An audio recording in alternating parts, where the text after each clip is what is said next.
বাগানে ফল কিন্তু সুন্দরই থাকে, অন্তে গিয়ে সার সুন্দর, অন্তে গিয়ে সার সুন্দর। তবে সেটা কেমন বলেন? আমাদের বুবাই দেখতে পাচ্ছেন সুন্দর ধুলো করে, আবার এখন অর্গান করে বিয়ে করেছে, ছেলে মেয়ে হয়েছে,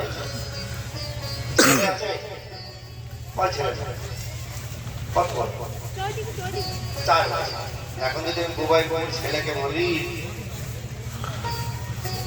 প্রভু সংসার অসার, এই তোমার বাবার মতন ঢোলো করগান বাজিয়ে আর কত কাল চালান, হরি ভজন করে জীবনটা সার্থক করো, বুবাই কি ছাড়বে? ছাড়বে না, করে দিল, না করে দিল। কিন্তু বুবাই বল ছেলে বলছে মহারাজ আমি কথা দিচ্ছি পড়াশোনা শেষ হলে আপনার সাথে যাবো। ঠিক আছে, পড়াশোনা শেষ হলে আমি আসলাম। তখন বুবাই বাবু বুড়ো হয়ে গেছে, বুবাই বাবুর ছেলে তখন যুবক হয়ে গেছে। বাবা এখন যাবে? মহারাজ অবশ্যই যাবে, কিন্তু এত কষ্টে বাবা রাতে রাতে খেটে কত কষ্টে আমাকে বড় করলো, বাবার ইচ্ছা একটা বিবাহ করি, কিছুদিন সংসারে থাকি, মোহ কেটে গেলে যাবে। বিবাহ হলো,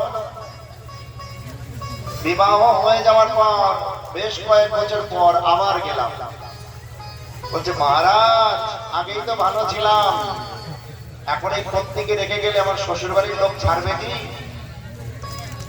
আর একটা সমস্যা,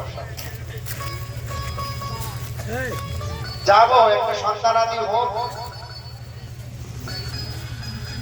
বলে দেখবেন নববিবাহিত দম্পতিদের মধ্যে একটা কন্যা যখন মা বাবাকে ছেড়ে নতুন স্বামীর বাড়ি যায়, যতদিন সন্তান না হয় ততদিন মায়ের বাড়ির প্রতি অনেক দরদ, সন্তান হয়ে গেলে মায়ের বাড়ির কথা আস্তে আস্তে ভুলতে থাকে, ওটাই নিজের বাড়ি মনে করে, নিজের সংসার মনে করে, ওখানে আর জাত যেতেই চায়।